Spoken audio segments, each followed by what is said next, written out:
Hey guys, yesterday I showed you how to make the pork in the Instant Pot, and today I'm going to show you how to can the pork. This is the broth that we did. Like I said, if you look real close, you can see the fat cap, and it's going to come off. Usually it comes off in one piece. I'm just going to loosen it from the sides. And then see if we can do this in one piece. Now some people use the fat. I don't use the fat. I'm just going to toss it. Just like that.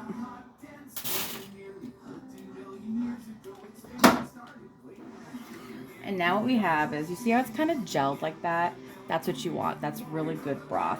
What I'm going to do is I'm going to warm this up on the stove. I'm not going to bring it to a boil. I'm just going to take the chill off of it and liquefy this down. When I get that down to liquid, I will bring you back and we'll show you what it looks like.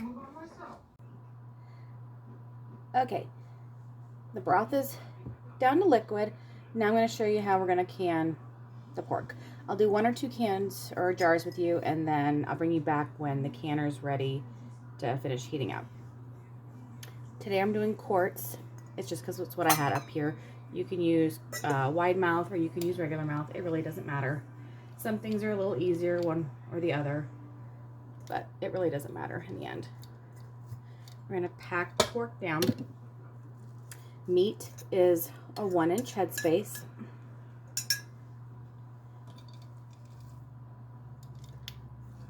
And with cooked meat, you don't have to quite pack it like you would raw meat when you're raw packing, because it's already cooked, so there's not going to be a whole lot of shrinkage like there is when you do raw packing.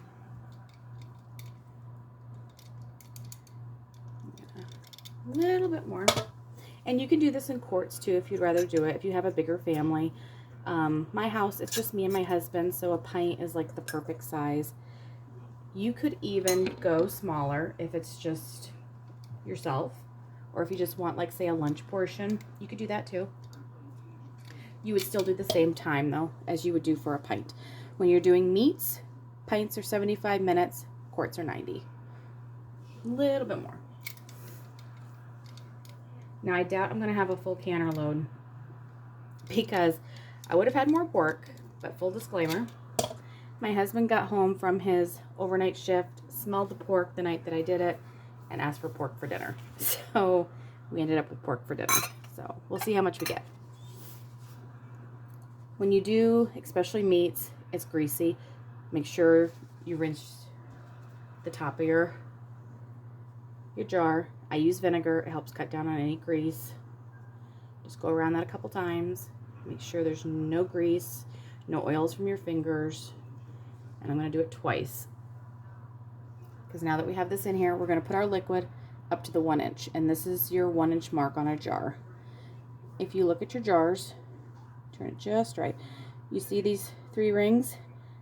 That's your 1/4 inch, that's your 1/2 inch, and that's your 1 inch. Meat is 1 inch, so we're going to put our liquid up to the 1 inch mark.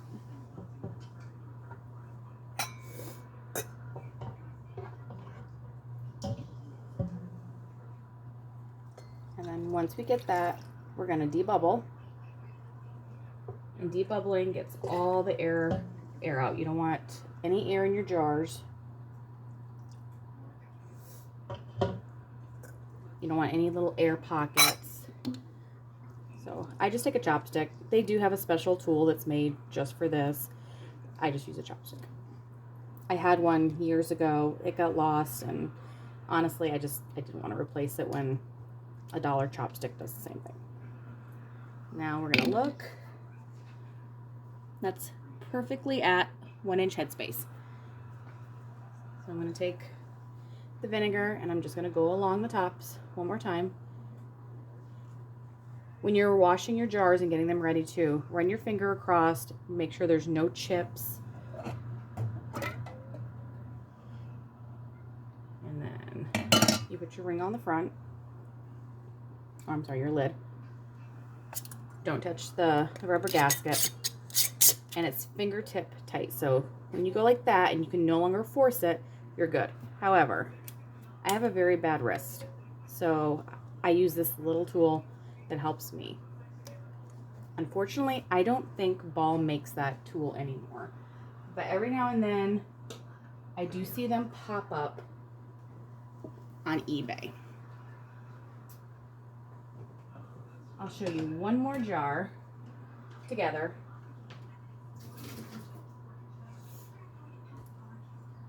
And then I'll bring you back. So we have our clean jar, our warm jar. Everything, when you can, you want everything the same temperature or very close to it, because if you have something too cold and you put it in a hot jar, what's going to happen is you're going to thermal shock your jar and the bottom can pop out. And we don't want that. Not only will you lose your jar, you're going to lose your food that you put in it, and you don't want to do that. All that work and food and money's going to go down the drain. That's not what we want. So we're going to fill our jar like we did the first one.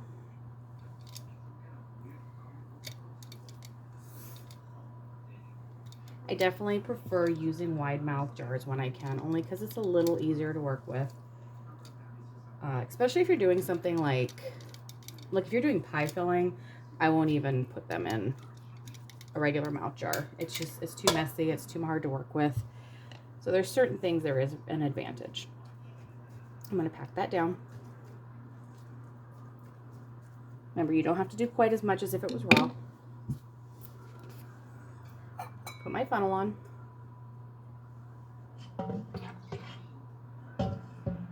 And we're going to go up to 1 inch headspace. Maybe a little bit more.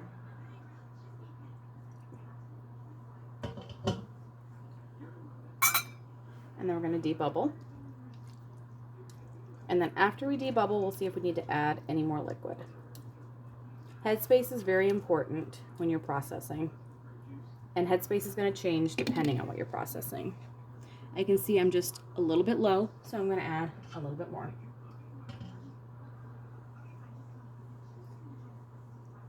There we go. And just like we did the first one, you're going to take your paper towel with your vinegar and go around the rim of your jar a couple times. Make sure it's nice and clean. Take your lid, like that. Make sure the oil's on your hands. Don't touch the gasket, and you don't drop it. I'm going to put it back in the hot water and grab a fresh one. Like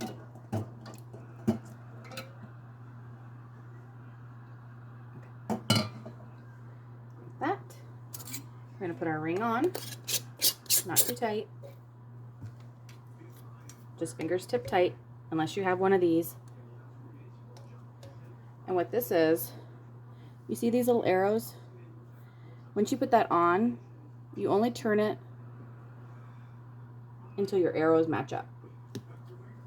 And with my wrist, it just makes it a little easier. But it's not something you have to have. So I did 2 with you. I'm going to do the rest of them, and then I'll bring you back.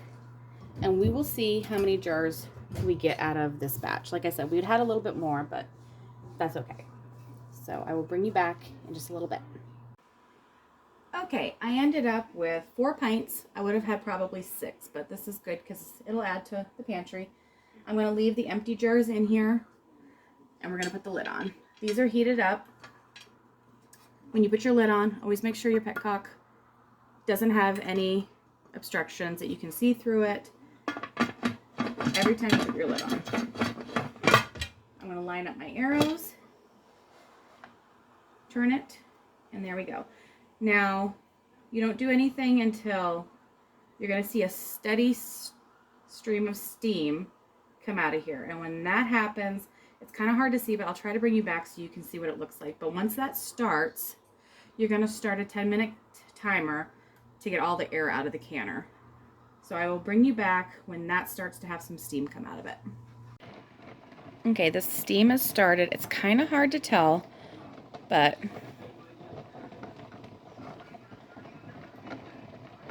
you can just see there's a nice steady stream of steam. Now we're going to start our 10 minutes, and when our 10 minutes is up, we're going to put our weighted gauge on right there, and I'll bring you back. Okay, our timer's just gone off. I'm going to put my weighted gauge on. Now we're going to let it process for 75 minutes, and we're not going to start that timer until that starts rocking. And when I say rocking, you want a soft rock. I call it a hula, like a soft little hula dance. So when that starts hulaing, I'll bring you back and see exactly what we're looking for. Now for my elevation, it's 15 pounds of pressure. If you don't know your elevation, you're going to want to look that up, because you're either going to can at 5 pounds, 10 pounds, or 15 pounds. But for me, it's 15 pounds. The lock is up. That's one of the safety features. The lid will not be able to be taken off until that lid, or lock, I'm sorry, drops down.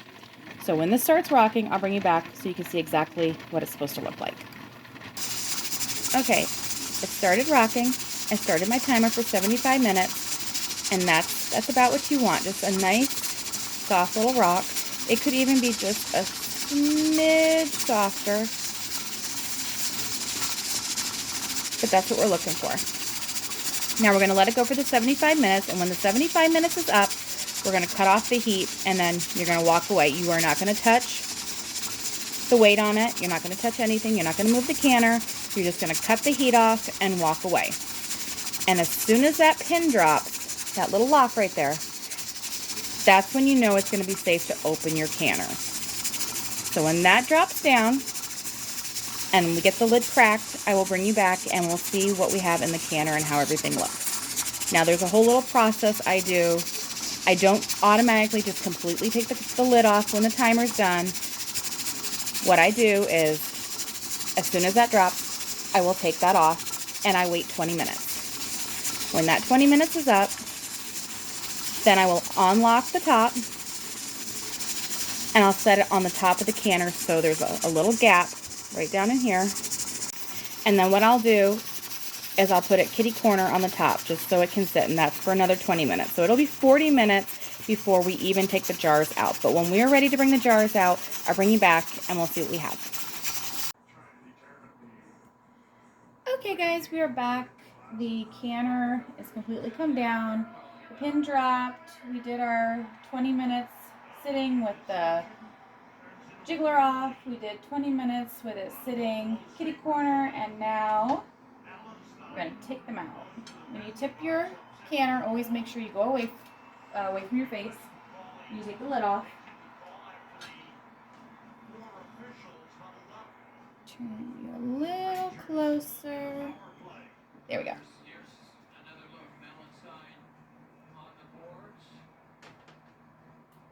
And these look like they came out perfect. There's like no siphoning. It looks like my water is nice and clean. And I can tell they've already, all 4 of them have sealed. When you take your jars out, make sure you go straight up with them. You're going to want to tip them because there's going to be a little bit of water on them, but don't do it. Just go completely straight up, and that water is going to evaporate. Now we only got 4 jars, but let me bring you down. Actually, let me take you off of this. And you can see they're still bubbling. You can see I didn't lose any headspace so far. Things might change a little as they settle and as they cool off.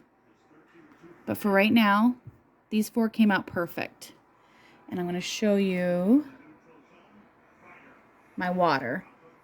There's very little sediment into the bottom. It's almost perfectly clear. So that was a really good canning session. And now you know how to can your own pork. Now if you don't want to can it, you don't have to. You absolutely could put it in the freezer, put it in some Ziploc bags or some suction bags, and you would be good to go.